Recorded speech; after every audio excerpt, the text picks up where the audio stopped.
আসসালামু আলাইকুম। আশা করি সবাই ভালো আছেন। আলহামদুলিল্লাহ আমিও ভালো আছি। আজকে নতুন আরও একটা রেসিপি নিয়ে চলে আসলাম। আজকে তৈরি করব গুঁড়া দুধ এবং চিনি ভেজে মিষ্টি দই। শুনে হয়তো অবাক হতে পারেন দুধ ভেজে কিভাবে দই তৈরি করব। আসলে দইটি তৈরি করার আগে আমি নিজেও কনফিউজড ছিলাম যে দইটি এভাবে হবে কিনা। পরে আল্লাহর উপর ভরসা করে চেষ্টা করলাম। আলহামদুলিল্লাহ আমি সফল হলাম। আশা করছি রেসিপিটা আপনাদের অনেক উপকারে আসবে এবং ভালোও লাগবে। তো একদম নতুন একটা পদ্ধতি শেয়ার করার জন্য একটা লাইক দিয়ে চলুন বিসমিল্লাহ বলে রেসিপিতে চলে যাই। আজকের দইটি তৈরি করার জন্য শুরুতে একটা বাটির উপরে ছাঁকনি রেখে এর মধ্যে দিয়ে দিচ্ছি 1/3 কাপ টক দই। এই দইটা এভাবে কিছুক্ষণ রেখে দিয়ে পানিটা ঝরিয়ে নিব।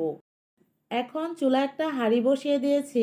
এবার এর মধ্যে দিয়ে দিব মেজারমেন্ট কাপের 1 কাপ গুঁড়া দুধ, আর দিয়ে দিব হাফ কাপের থেকে একটু কম চিনি। আর এই পর্যায়ে চুলার জালটা লো মিডিয়ামে ধরিয়ে দিয়ে অনবরত নেড়ে চেড়ে এগুলো ভেজে নিব।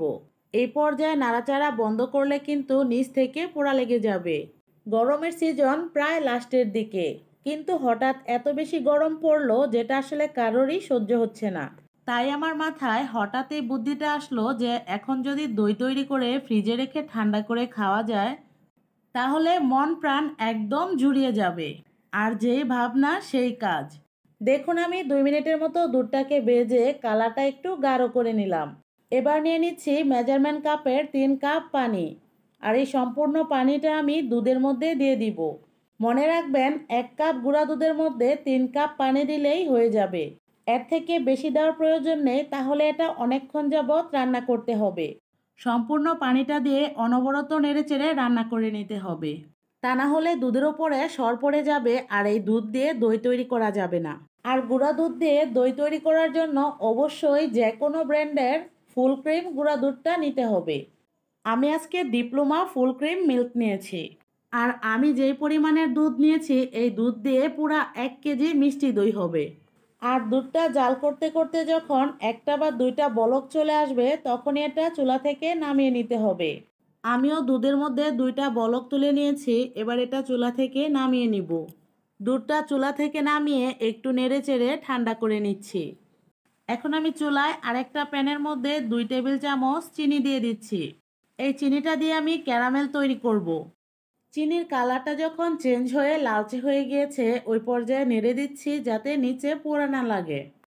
আর ক্যারামেলের কালারটা যখন এরকম পর্যায়ে চলে এসেছে ওই পর্যায়ে দিয়ে দিচ্ছি হাফ কাপ দুধ। দুধটা দেওয়ার সাথে সাথে কিন্তু একটু দলা পাকিয়ে যাবে, এতে ভয়ের কোনো কারণ নেই। এটা একটু পরেই আবার মিশে যাবে। আমি এগুলো ভালো মতো নেড়ে চেড়ে মিশিয়ে নিলাম। এবার এই ক্যারামেলটা আমি সম্পূর্ণ দুধের সাথে মিশিয়ে নিব। এই পদ্ধতিটা ফলো করে চটজলদি ঘরেই যখন ইচ্ছে তখন পারফেক্ট দই তৈরি করতে পারবেন। গরুর দুধ সবসময় সবার হাতের কাছে থাকে না, আর গরুর দুধ দিয়ে দই তৈরি করাটা কিন্তু একটু কঠিন ব্যাপার। তাই আমি একদম সহজ উপায়ে ঘরের মধ্যে যে কোনো সময় দই তৈরি করার রেসিপিটা শেয়ার করলাম। তো দেখুন আমি যে টক দইটা ছাঁকনির মধ্যে রেখেছিলাম পানি ঝরার জন্য, তার পানিটা ভালো মতো ঝরে গেছে। এবার একটা বাটির মধ্যে নিয়ে নিচ্ছি। এখন দইটা আমি ভালো মতো ফেটিয়ে নিচ্ছি। দেখুন এই দইটা ফেটিয়ে নেওয়ার পরে এরকম ক্রিমের মতো হয়ে যাবে। দই বীজটা দুধের মধ্যে দেওয়ার আগে দুধটা একটু চেক করে নিচ্ছি।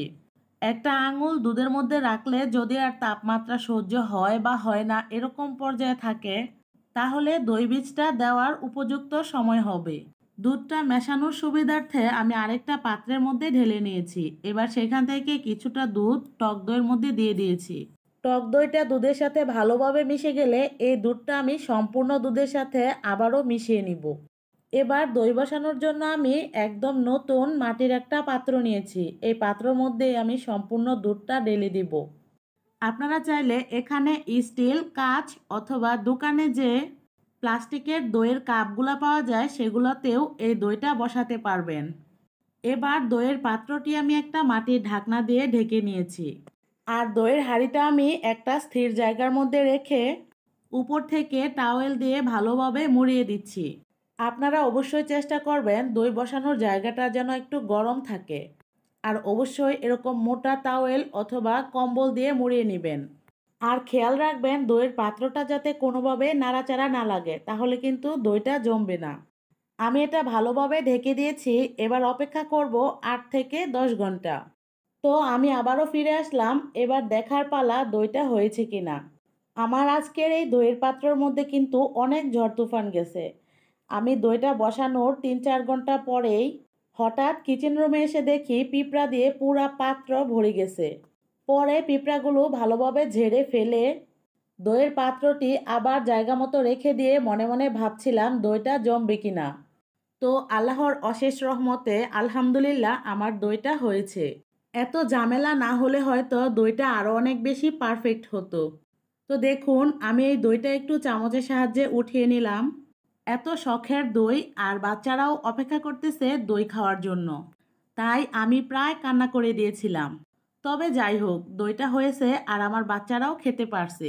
এই জন্য আমি অনেক খুশি আর আপনারা খেয়াল রাখবেন যাতে আপনাদের এরকম সমস্যা না হয়।